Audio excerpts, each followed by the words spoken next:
already sort of been slapped on the wrist by the league office. So have I. I'm sure you have too. Yes, I have. Unhappy about it when I called it, and I will call it again. Lazy officiating. Guys talking to each other? Yes. Could Larry Bird and Michael Jordan have even played in today's game without having technical fouls? They'd be thrown out of game 3 or 4. They wouldn't even get any further than that. Leave these guys alone. Thank you. If they're not threatening each other or menacing each other physically, Kevin Durant had a smile on his face. 2 of the 3 technical fouls is guys talking trash. Stop it. Bad, lazy officiating in 2 of those cases. OKC versus Damian Lillard, when he and Westbrook got into it, and James Capers and that crew let that go. Let it go. Let it go. That's the right way to officiate that, not last night with KD. Not just that. And all of us are old school in certain respects as we look at the NBA. And if you think about it, we talk about the fans, but we ignore what they love and what they gravitate to as well. It's not just guys stepping on the court and competing against one another. It's seeing sometimes the dislike, sometimes the chirping at one another. That elevates the level of intrigue. But let me go back to what you said. You talked about the 2 unhappiest guys, in your opinion, seems Kyrie and Kevin Durant. Here's my question to both of you. There's a lot of rumors about those 2 ending up in New York someday together, meaning next season. Based on what you just said. Yeah. And obviously, you're from New York. I mean, if they, I don't believe that to be the case with KD. But if you really feel that way about the both of them, how do you feel about the both of them potentially ending up in New York together? I think it would be, again, they are supremely talented. And if we were just talking about ability, of course you'd want them. You would think they'd be the cornerstone of a championship team. But if they're both so unhappy, I would think if you played with them, it would be unhappy to go to work every single day if you had to read their moods every single day. Wilbon's happy all the time. We like, if you're that good and you seem to be that unhappy. What do you think it is, Tony? I don't know them. You all know them better than I do. But I mean, in Durant specifically, he left one team to go to another team. His exit from that team didn't seem to be the most charitable to his teammates. Because I have a theory about it. And then he went over here. He wants to leave this too? I think that part of this is LeBron James. Like, if you're as good as Kyrie Irving, and you were clearly second banana, if you're as great as Kevin Durant, who should be the best player ever, right? What's the weakness? He's 7 feet tall, he can shoot from the outside, finish, handle, pass, everything, play defense, switch, whatever you need him to do. But you are, neither one of you, and it's correct, are perceived ever as the best player in the game because you're playing with LeBron James. So you're saying they got to go somewhere else. They're constantly looking to prove something that they're not capable of proving because LeBron has simply why can't they prove it in New York? Well, you they could, make relevant, and they're amongst a bunch of angry New Yorkers. It might be match made in heaven, and then they can get the chip off their shoulder, right? They're in the Mecca, they're stars. I think that Kevin Durant and New York City are a match made not in heaven. I mean, because Kevin it's okay. Kevin's a fairly thin-skinned guy. You can be that. But do you function best in New York? Where every day, look, Kyrie grew up in metropolitan New York. Yeah. He understands the mood, the tenor, the volume. I mean, Kevin, that's not his thing, from my observation. Well, first of all, let me say a couple of things. Number one, and I love you, my brother. You know that.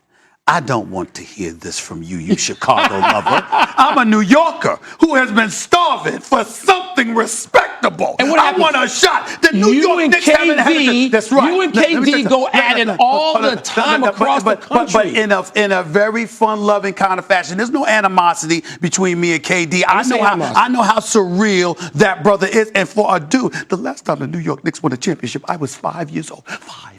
He wasn't even born yet. He wasn't even born yet. You, the Chicago native, spoiled by Jordan. I don't want to hear from you. Wait, excuse me. And let me say this to you. I will proudly acknowledge, if KD comes to New York City, there will be no objectivity coming from me whatsoever. I will stand up and I will fight and support him every day just to help him come to New York. I know you do. I know you do. No, not Brooklyn. Clippers. Of course, but we don't need to talk about that. We don't need to talk about that. You know that's a real alternative. It's very real. Why, Michael? But then he's competing with LeBron in the same city. That's what he wants. To Max's point. Max's point is right on target.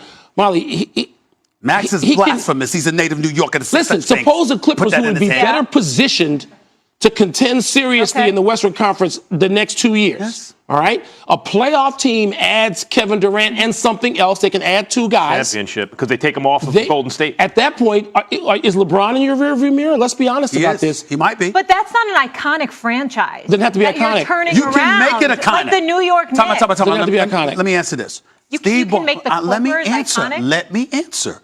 Steve Ballmer is worth almost $40 billion. Yeah, I'm aware. You've got Lawrence Frank there. You've got Doc Rivers there. They want their own arena. They do. And by the way, hold on, Molly. And they're going to build their own. They're going to build their own arena.